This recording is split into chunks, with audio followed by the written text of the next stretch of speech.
Yang kedua, pelajaran yang bisa kita ambil pada pagi hari ini sekali dengan Idul Adha adalah yaitu kepedulian, semangat kerjasama. Bapak Ibu, ya, pada bulan Idul Adha ini kita, ya, bagi yang punya kelebihan maka kita berkorban. Ya, kalau kita lihat kisah daripada Ibrahim itu, ketika Allah memerintahkan kepada Ibrahim untuk menyembelih Ismail, Ismail ini adalah anak yang sudah bertahun-tahun, berpuluh tahun diharapkan kehadirannya oleh Ibrahim. Berpuluh tahun diharapkan kehadiran oleh Ibrahim. Karena Hajar sebagai istri belum bisa menghadirkan keturunan, maka Ibrahim menikahi. Ketika Sarah istri Ibrahim yang pertama belum bisa menghadirkan keturunan, maka Ibrahim menikahi Hajar. Sehingga dari Hajarlah ya lahir Ismail. Dan ketika Ismail lahir, maka rupanya Hajar pun juga melahirkan anak namanya Ishak. Ya. Awalnya Hajar sudah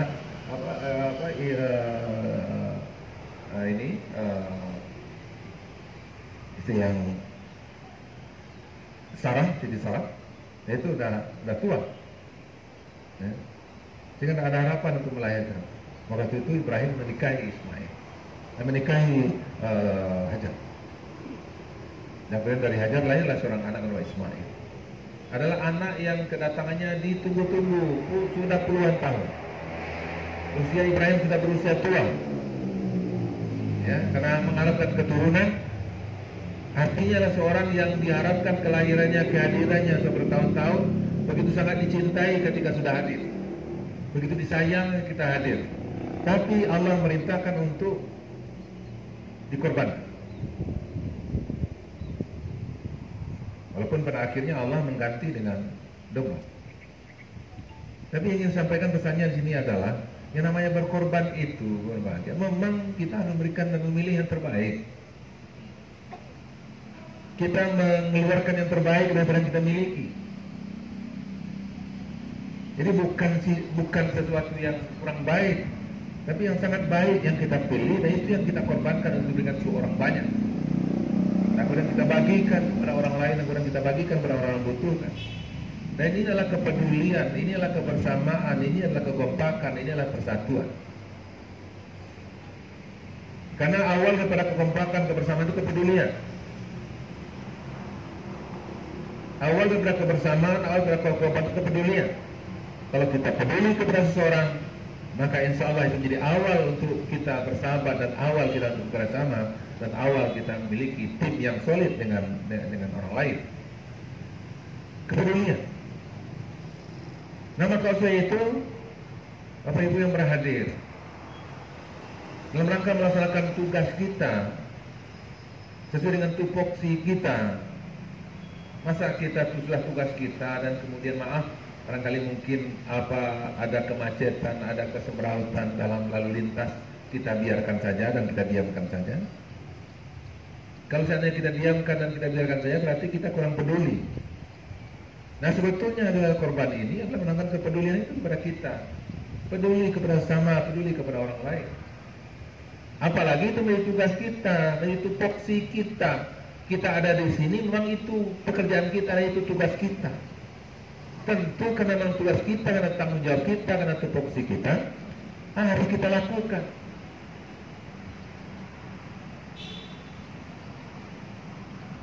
Kenapa? Karena memang kita yang bertanggung jawab dengan tupoksi itu. Kita yang berikan tugas untuk tupoksi itu. Nah, karena di samping adanya kepedulian dalam diri kita dan tanggung jawab yang ada pada diri kita, maka kita harus turun untuk melakukan dan upaya untuk menata itu semuanya. Nah, maka itu pelajaran yang bisa kita ambil yang kedua dalam peristiwa dalam Idul Adha ini adalah itu kepedulian. Kepedulian ini akan meningkatkan persatuan. Persatuan akan meningkatkan solidaritas untuk semua lain. Nah, ini semuanya, inilah bahagian yang akan juga menentukan kesuksesan kita. Itu makanya berbahagia, Superman belum bisa sukses. Tapi Superman yang punya super team akan berikan hasil yang maksimal. Itu makanya tidak cukup jadi orang yang hebat secara individual. Akan tetapi kita akan hebat ketika kita memiliki super team. Maka super team itu akan terbangun ketika ada kepedulian satu sama lainnya. Ketika kita mencoba untuk membangun solidaritas satu sama lain. Nah, di sana ada kepedulian. Dan ini yang diajarkan dalam bahasa ini. Bagaimana kepedulian kita terhadap kota ini, kepedulian kita kepada ini. Itu makanya berbahagia di samping tugas kita melaksanakan tugas, tapi juga ada tugas lain yang kita miliki. Adalah bagaimana juga mendorong, melibatkan warga masyarakat untuk bisa bersama-sama dengan kita dalam rangka untuk merapikan dan menata kota ini. Nah, maka itu diawali ketika kepedulian kita kepada mereka. Memang dari kita mulai. Itu makanya berikanlah yang terbaik kepada rakyat. Insya Allah rakyat akan berikan terbaik kepada kita.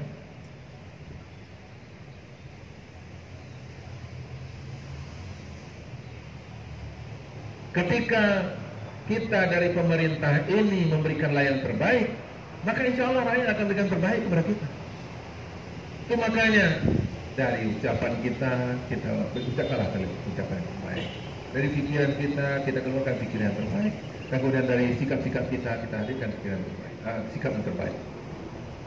Ketika kita memberikan kebaikan-kebaikan kepada yang orang, maka yakinlah orang lain akan memberikan yang terbaik untuk kita. Mari kita lihat, mungkin sebagai contoh yang kita hadirkan di rapat kita semua.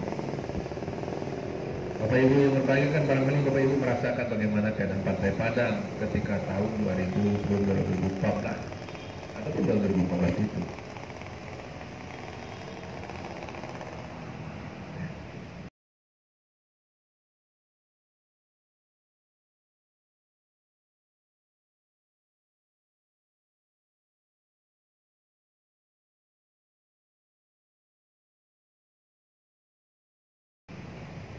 Bahkan sebelumnya sudah ada melakukan hal yang negatif di sana, kemudian sudah ditutup. Setelah itu mereka buka lagi.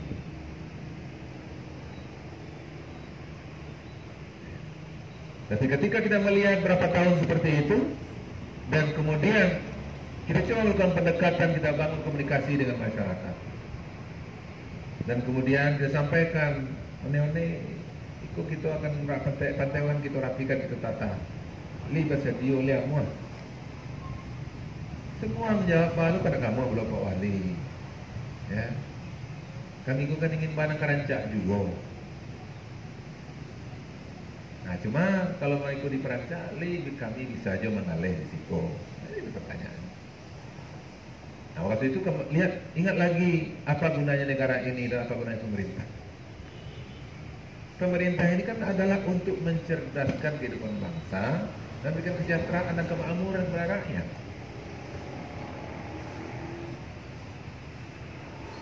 Jadi maksud itu pembangunan yang kita lakukan oleh negara, oleh pemerintah ini, itu dirasakan oleh rakyat.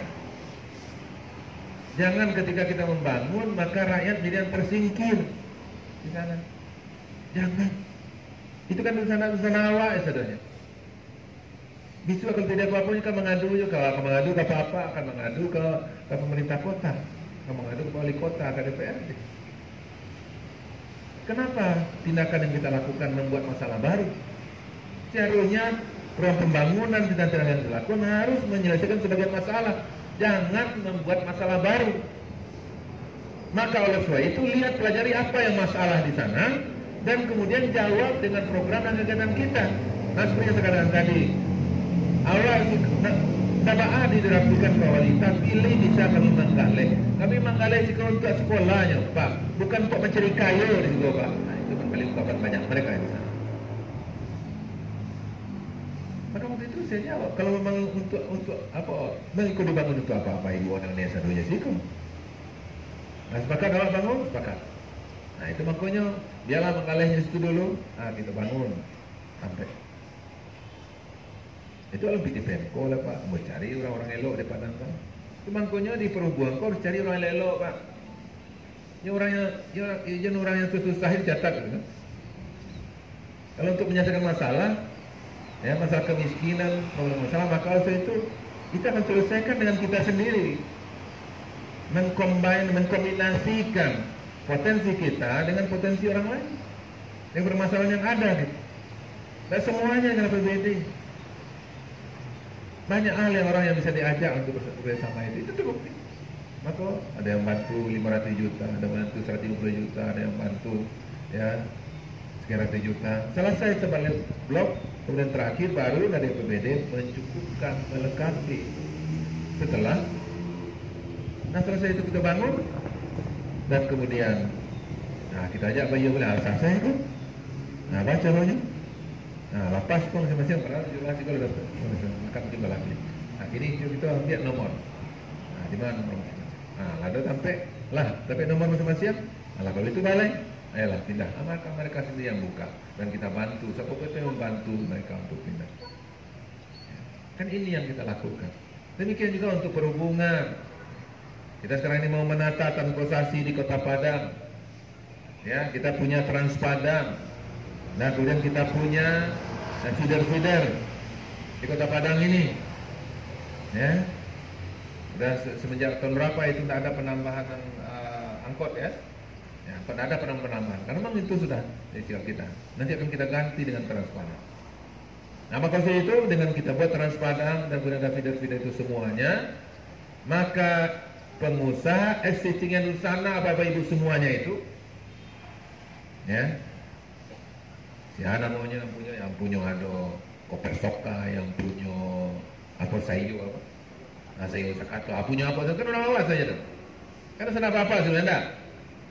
Ada yang punya pemilih di orang-orang itu, lagi kan? Ada enggak sama sekali? Pasti itu saudara kita semuanya. Pasti adalah warga kita semuanya. Maka oleh sebab itu, ketika kita mengambil kebijakan untuk mengganti dengan Trans Padang, jangan sampai mereka menjadi orang yang diasingkan dan kemudian yang tersingkir dari itu. Dan itu konsep kita, Pak. Jadi kita membangun ini, melakukan perubahan-perubahan untuk rakyat. Untuk rakyat. Nah, maka oleh itu ketika kita lakukan demikian, insya Allah jika kita menjalekan masyarakat. Nah, ini Trans Padang. Ya, maka itu nanti saya punya angkot itu, maka ini ya di bagian. Nah, kemudian nanti tercover semuanya, ada feeder. Itu makanya saya minta dalam banyak kesempatan, tolong buat perencanaan penggantian kendaraan di kota ini, yaitu terkonsep dari hulu sampai hilir, secara komprehensif. Catat permasalahan-permasalahan yang ada dan siapa aja, dan by name, by address. Dan kemudian kalau masing-masing koperasi kelompok itu berapa kendaraannya, catat satu orang itu berapa, catat berapa yang punya KP, yang punya KP itu ya, izin apa operasi itu. Nah, yang punya itu mana, catat kendaraannya yang ada di lapangan, catat semua. Nah, ketika kita ambil kebijakan, maka itu yang itu semuanya harus menjadi bagian daripada kebijakan. Jangan sampai kalau seandainya yang ada itu tidak terjawab ya dalam proses pencarian masalah ini, maka akan menimbulkan masalah. Karena itulah usaha kita semua, warga kita semuanya, maka itu kebijakan akan kita ambil, maka permasalahan yang ada jawab dengan itu semuanya, selesaikan dengan itu semuanya. Dan inilah konsep yang kita kembangkan dalam pembangunan Kota Padang. Pantai Padang, kemudian Pasar Raya, kan itu konsep kita. Kan kita membangun untuk rakyat, untuk kita semua. Maka jangan lebih bersama sama mereka dan mendengarkan aspirasi mereka, dan kemudian kalau ada hal yang ini ya kita akomodasi itu semuanya, sehingga itu menjadi kita tuang dalam satu konsep penyelesaian masalah itu.